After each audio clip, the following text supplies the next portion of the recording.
welcome back, everybody. All right, today I thought I'd go over some plastics. Also, I got a mascot here in my new cave. I named him Bob. So you'll meet Bob in a little bit.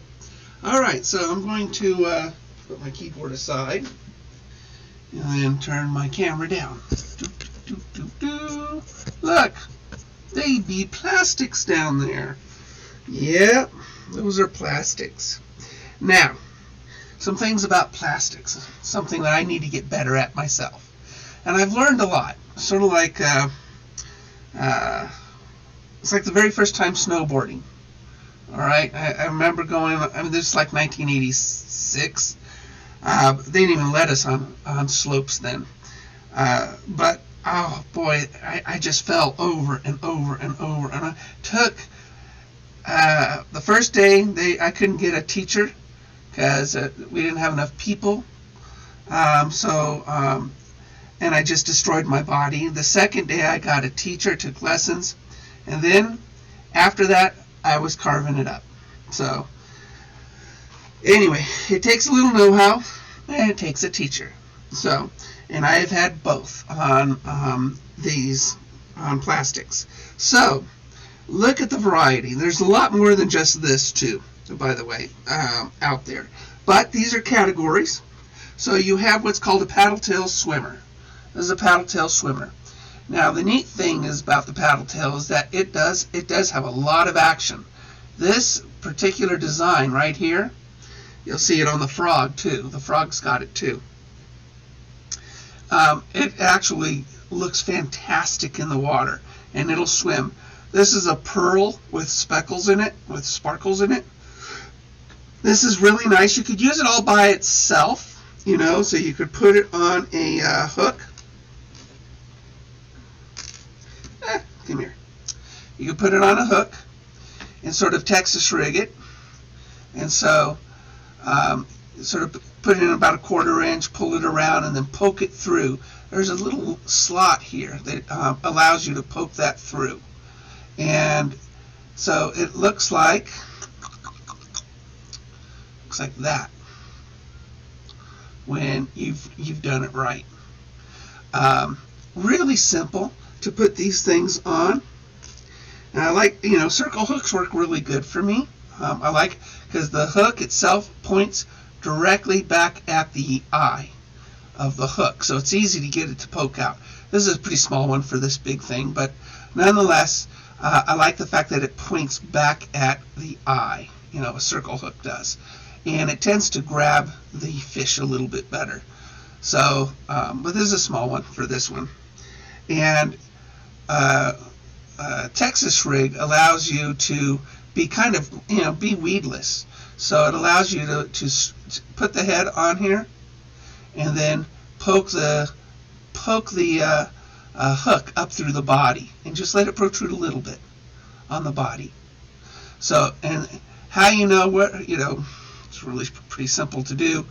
I measure it like this, and then you can go ahead and just pop it in there and then out.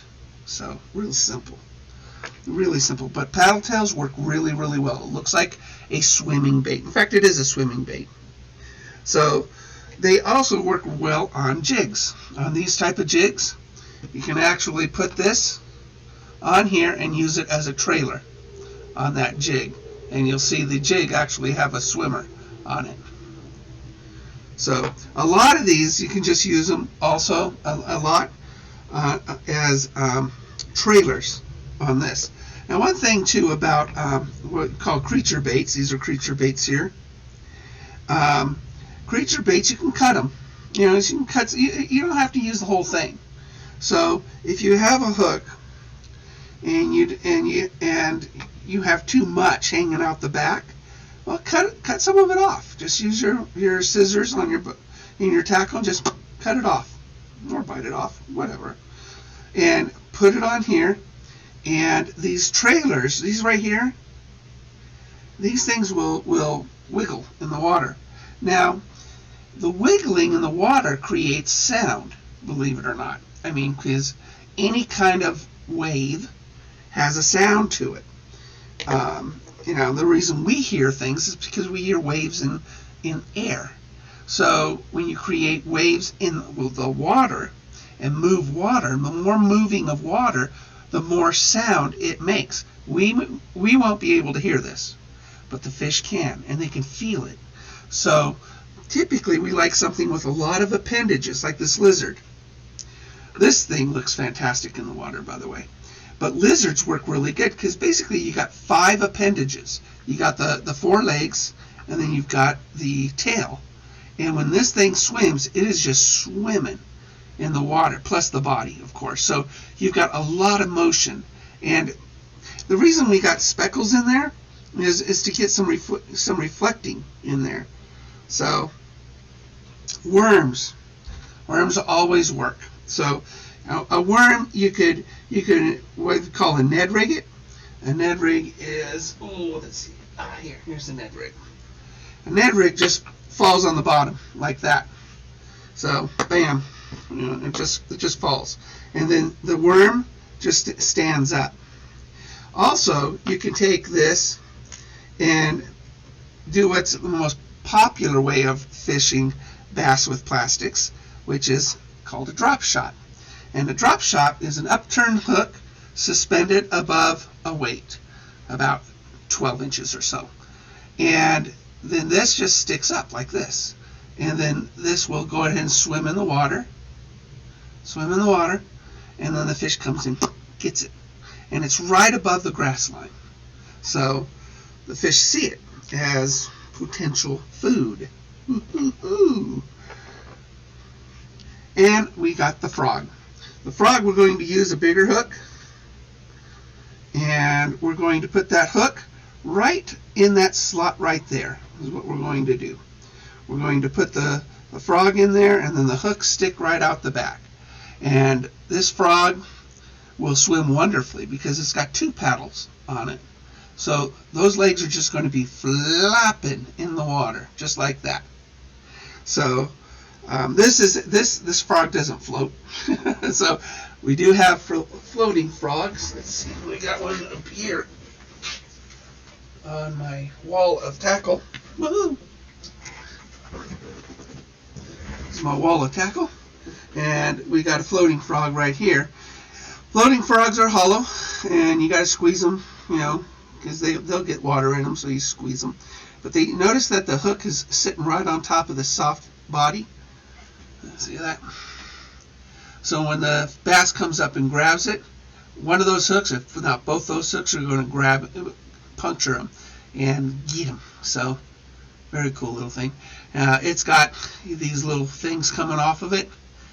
You call it tassels. Yeah, it's a cheerleader frog, and it's got tassels. And the tassels again create motion, and also this is going to make a lot of noise up on top. So, but plastics, all right. Plastics, you can use creature baits as trailers on jigs or all by themselves. Same thing with anything else. Worms, this one right here, you can fish this so many different ways. You can fish this in what's called a wacky worm. And a wacky worm, you could just stick this right in the middle of it, right through it. Some people use rubber bands, little rubber band in here, and attach it to the hook. And then, excuse me, when you cast it, it's going to fall down into the water, slowly fall down, and it's going to wiggle and wiggle.